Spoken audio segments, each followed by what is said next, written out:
அப்போ வந்து நம்ம என்ன பண்ணோம்னா ஒரு I20 போடுவோம். இந்த I20 பார்த்தீங்களா, அதில் போடுவோம்.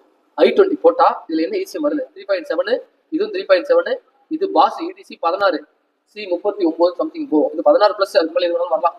அப்போ இதில் நம்ம எதிர்பார்க்கறது இருக்கா? இந்த ஜேடாக்ல பின் அவுட் எடுத்தா வருமா? ஜேடாக் ஏன்னா இது வந்து கேடாக். ஹலோ எவ்ரிவன், இன்னைக்கான கிளாஸ்ல கேடாக் அப்படின்ற ஒரு டூல் யூஸ் பண்ணி அதுல இருந்து ECM போர்டோட ஃபைல் எப்படி எடுக்கணும் அண்ட் அதுல வேற ஒரு ஃபைல் எப்படி ப்ரோக்ராம் பண்ணணும்ன்றத பத்தி தான் நம்ம ஸ்டூடெண்ட்ஸ் லேர்ன் பண்ணிட்டு இருக்காங்க.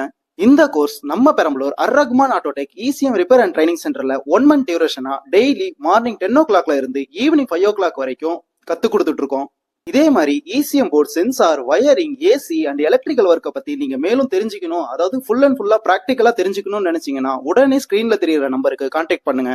ஒருவேளை இந்த வீடியோ பாக்குற நீங்க பெரம்பலூர் மாவட்டத்துக்கு பக்கத்து மாவட்டமா இருந்தீங்கன்னா நீங்க கால் பண்ணி கேட்கறத விட ஒன்ஸ் விசிட் பண்றதே பெட்டரா இருக்கும். மறந்துடாதீங்க, இது உங்க Ar-Rahman autotech ECM repair and training centre in Perambalur.